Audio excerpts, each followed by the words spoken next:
Hello, Facebook. I haven't gone live in quite a while, but it's the new year and I'm super excited. And one thing that I really want to do, commit to you guys, is sharing a lot of value, a lot of excitement, a lot of entertainment, but really a lot of value. And this call is not going to be so much entertainment, but it's definitely going to be high value. I'm going to be bringing on one of my really good friends. Her name is Tammie, and she has an incredible, powerful story that I really want to share with you guys and anyone that's going through any of some of these challenges. Is definitely someone that you could reach out to, and someone that can help you and guide you. And I definitely want to help anyone that's in that situation. As well as her daughter had an incredible story and transformation as well. And she talks a little bit about one of the challenges of suicide in her school and in family as well. And that's what we're going to talk about right now. So let me invite her right now. Let's see.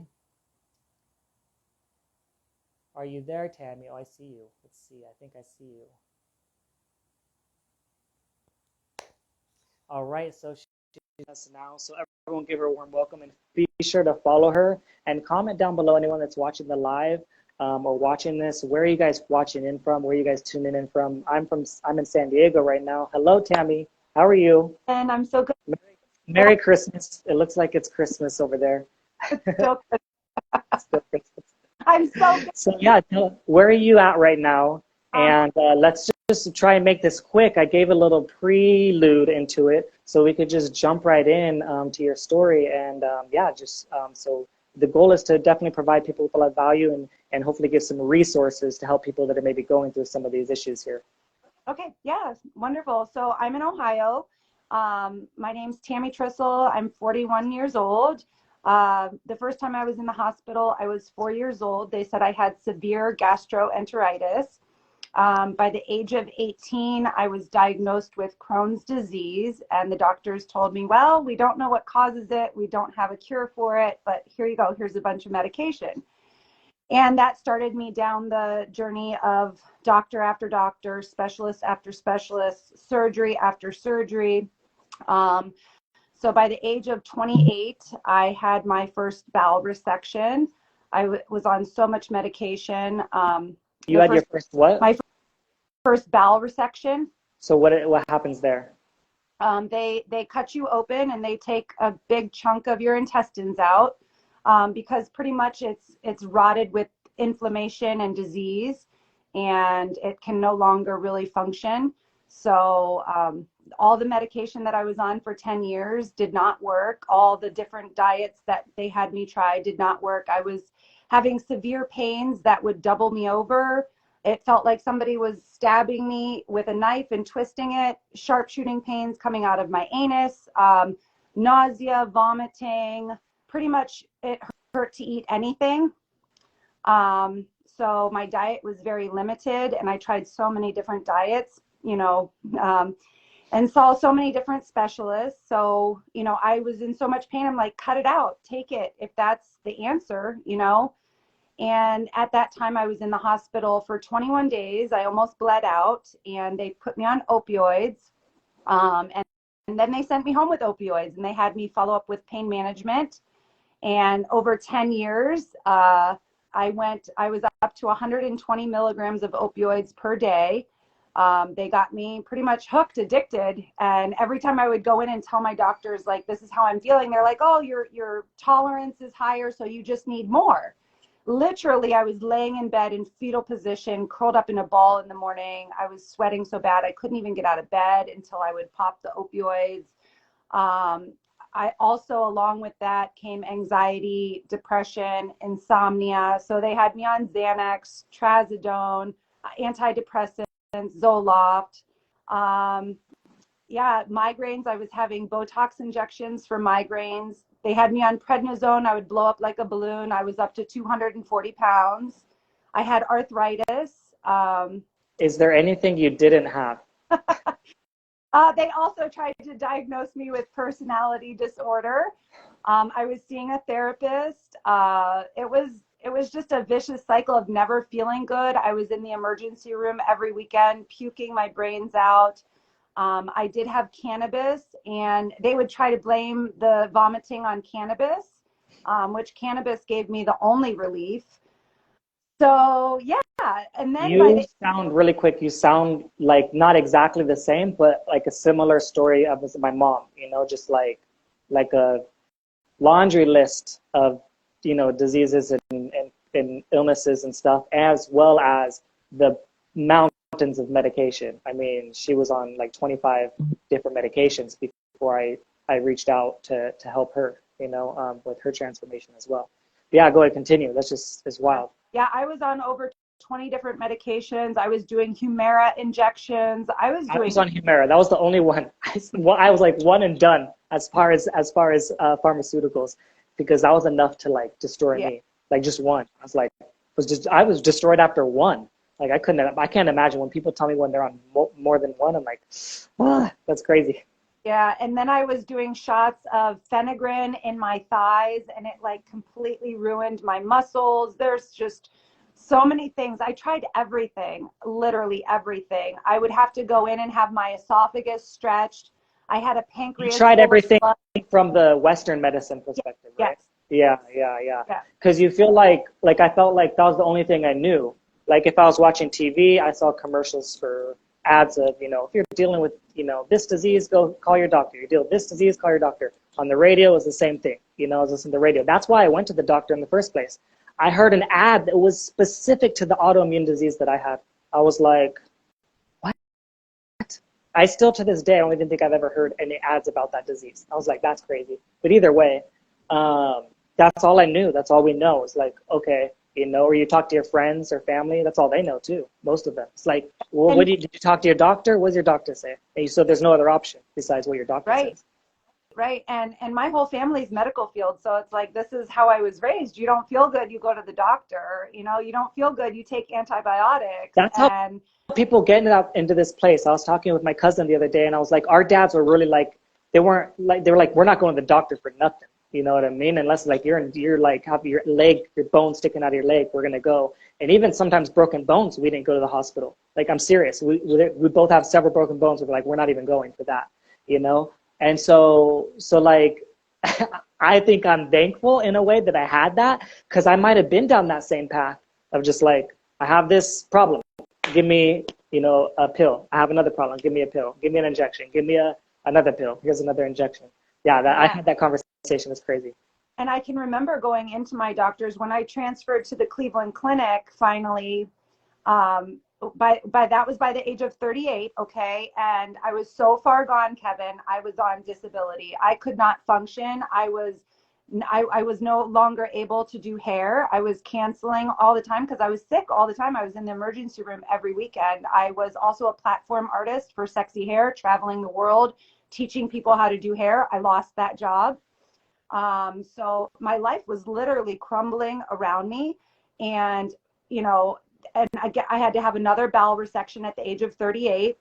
And and then this kind of was like my rock bottom, like they say. And it was like, okay, I really need to do something drastic. They wanted to put me in ICU and put me on a horse tranquilizer to get me off the opioids. I saw a show on Viceland with these hippies in the woods smoking cannabis to get off the opioids. I'm like, no, I'm going to go home and smoke a bunch of weed and get off the opioids. And I did. I did that. And then, it was just a process of finally realizing like I need to do something different. I searched the internet for hope, for inspiration, for motivation. I found this holistic healer and I took his program and learned how to use food as medicine. And I'm like, wow, what a concept. My doctors never talked about it. I'd never heard the word glyphosate. I had never heard about the gut microbiome. I had never known that serotonin was produced in the stomach or 90% was produced in the stomach. And all these things started clicking. And 30 days into that, I was like a new person. I'm like, wow, so that's when the light bulb went off in my head. I threw away everything in my pantry because I knew if it could happen to me, it could happen to my kids. And I'm like, okay, now I'm doing the preventative medicine. Like, I'm not going to let this happen to my children because it's like that slow buildup of all these toxins, all the toxins that are in our food.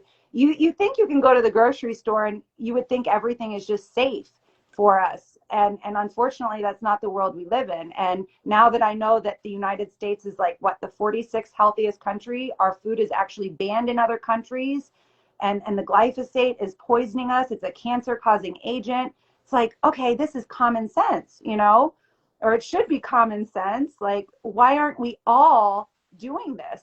Yeah, and you also get to a point where you're like, when you start feeling better, you don't want to go back.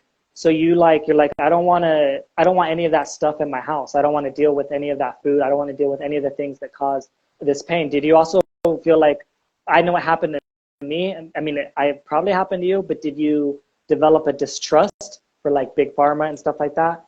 Oh yeah, I was mad, I was angry, I was very furious, and you know, and that's part of me because I got so much attention when I was sick. It was really hard for me to share my story because I didn't want any more attention, you know? And even, you know, some people have said, "Oh, why would we take advice from you? You were like the sickest person." But now I'm like the healthiest person, and now people are really listening to what I have to say because Some doctors people just some people want to stay sick because they get attention, and they fear if they get better they're not going to get that same attention, and they crave that sympathy. yeah. It's a that's a that's tough. That's definitely tough. I can remember like a point in time where I actually liked going to the hospital because it was like a little vacation. It was like I didn't have to cook, I didn't have to clean, I didn't have to do all these things. So you do get stuck in that cycle of being sick and like kind of relying on other people to take care of you. And it was so bad. I mean, I couldn't even go to the grocery store for my own children. And you know, it really hit me hard when my daughter moved out. She was 14 years old. She couldn't handle, my kids thought I was dying. Like it was very traumatizing for them. And she moved out, and that we didn't speak for 2 years. And that was really, you know, another motivation for me to get better. So let's talk really quick about what did you do to get better? What are some of the things that you did to get better? And let's transition to your daughter and a little bit about how your daughter shifted her lifestyle as well and what she was experiencing. Yeah, so like I said, I took a holistic healing program and really learned about, you know, all the toxins. I got an app on my phone. I started scanning everything to check for bad ingredients. If my kids wanted tacos, I got like the best ingredients for tacos. If they want anything they wanted to eat, I just made sure I could get the cleanest, you know, for them. Especially, you know, cleaning products. I went through all my cleaning products, and then I went through all my personal care products, and I was getting rid of every toxin in my household, my toothpaste, my deodorant, like everything. I'm like, oh my gosh, like even my cookware, my water. I'm like, wow, I did not realize like there's toxins lurking everywhere. And anything you put on your skin in 23 seconds, it's in your bloodstream. So I really went hardcore in my household. And then I learned breathing. Like I took Troy Casey's Breath is Life course. I did the Wim Hof cold therapy. I did all the things, Kevin. I started doing yoga, meditating, which I used to laugh at people that did that stuff. I'm like smoking a cigarette, drinking a beer, like, yeah, whatever. Like, this is how I'm going to calm my nerves. But man, this is the way to calm your nerves. And like, I've always been a person that just wanted to feel good, like kind of escape reality. And I was always a big party girl. So I've always wanted this feeling of just feeling good. And this is it. You know, when I met a woman online, I was following her, Kimberly Sanders, and I'm like, okay, everything that I learned in my holistic healing program is aligned with what Purium is doing, like the soil health, the purity, the cleanliness of the food. But it was so much easier. I'm like, okay, I need to do this. Like, I can't go back to doing hair now that I'm feeling good. I have to share my story. I have to share this with everyone that I love, because I realized like this is how everybody that I love should be eating as well, because they were dealing with things maybe not as severe as what I was dealing with, but everybody has some type of ailment going on. So I'm like, okay, this has to be my new job. Like, I have to reach out to her. I have to do this. I have to spread the word and get everybody that I love on this. And when I started adding Purium in, it was like another shift, another level of, wow, I feel even better.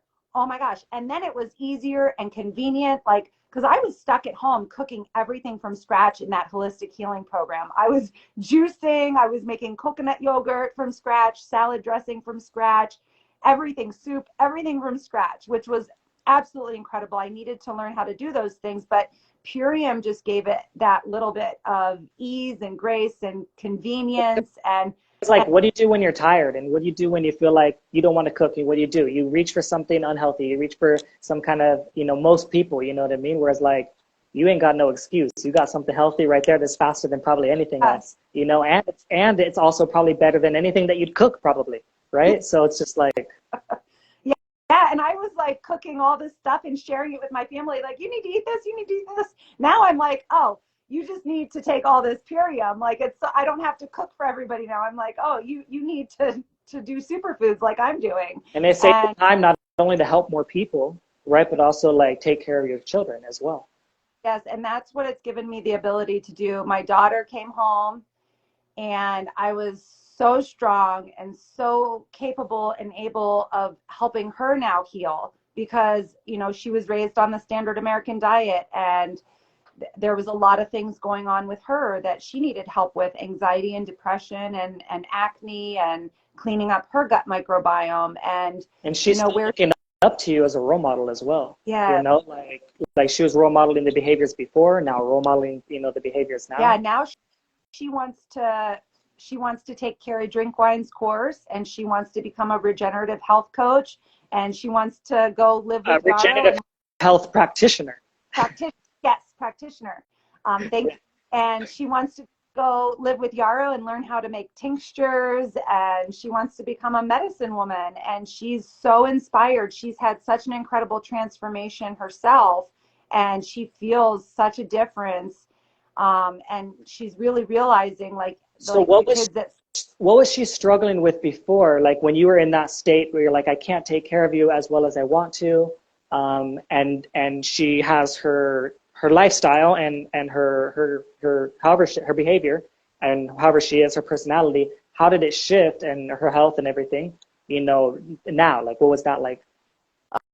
Oh, we were in a dark place, a very dark place. I mean, we tried to make everything happy. A lot of things, distractions to make us happy, going to the movies, going bowling, spending money on, sugar and sweets to make them light up, going out to eat, trying to spoil them with material possessions. Really, I was doing anything that I could, just to make her happy. But in all actuality, she was really suffering because she was watching me suffer, and she had to help me take care of my other two children, her younger brothers. So there was so much stress and so much pressure on her. She was doing adult things that she should not have been doing. She couldn't even be a child and enjoy the simple things in life because she had all of this stress from watching me being sick and so much trauma. So it was really heartbreaking. And to see, that I put my children through that, like it's really like, it's a hard pill to swallow, like one of the hardest pills you're ever going to have to swallow. Like what, your kids having to take care of you, thinking you're going to die. And she was suicidal. She was cutting herself. There was a lot of things going on. And that's why she left and went to live with her father. So that was not easy. Yeah, it's definitely really, really tough, as a child, and like, because my situation was like that with my mom. She's struggling with her health. She wasn't able to take care of us, when we were young. So it was my dad, who took care of us. He was good, he was a good father, which was great. You know what I mean? Luckily, you know what I mean? Like, who knows, right? But it was still the damage was still done. You know what I mean? Like there was still some damage done there, like, missing pieces, and stuff like that. And like, missing life lessons, missing connections, and that sort of stuff. And it was the health. It like your health is your wealth. It was her health deteriorated, which deteriorated, the relationship with them, with my father, which, deteriorated the relationship with us, and it's just now like in her 50s that she's able to start turning her health around. But the challenge is there's so much damage done. You know what I mean? It's like you need it. only you caught this 10 years earlier, you know what I mean? Or whatever, you know, but we'll see, you know what I mean? We're super hopeful, but it's tough, you know, it's been, you know, the up and down health, you know, battle going back and forth, you know, but tremendous. I mean, she's reversed quite a few diseases, you know, but it's when you have so many, it's like, it's just the odds are stacked against you. That's why people need to start earlier, like your daughter, you know what I mean? Starting it like that early, like it's freaking incredible. Yeah. You know, like it's so amazing. If I had that mentality back then, I was like eating Taco Bell and chicken wings or something, you know, like for a long time. And that's But, what we were doing before, you know, Taco yeah. Bell, McDonald's, and all. So they know what it's like to feel crappy.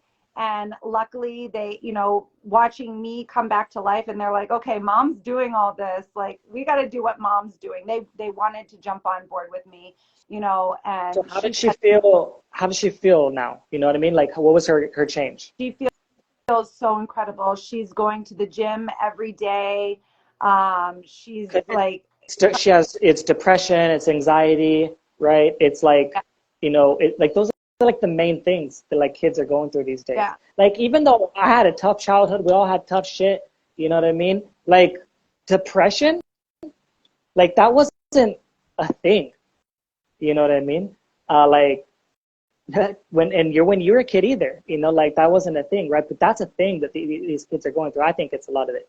What we're on right now, the social media is a big piece of it, but family and stuff like that, you know. But yeah, so essentially, what was her transformation there? You know what I mean? In that respect, I would say. oh yeah, mentally she's doing so good. She's so mentally alert now that she's like, Mom, do you know what's going on in society? Do you know what they're teaching us in school? Like none of this stuff is real. Like this is like she's breaking out of the matrix. She's realizing that everything that she's seeing out in the world is just a big distraction to keep us from really being free thinkers and, you know, giving our bodies what they truly need and deserve.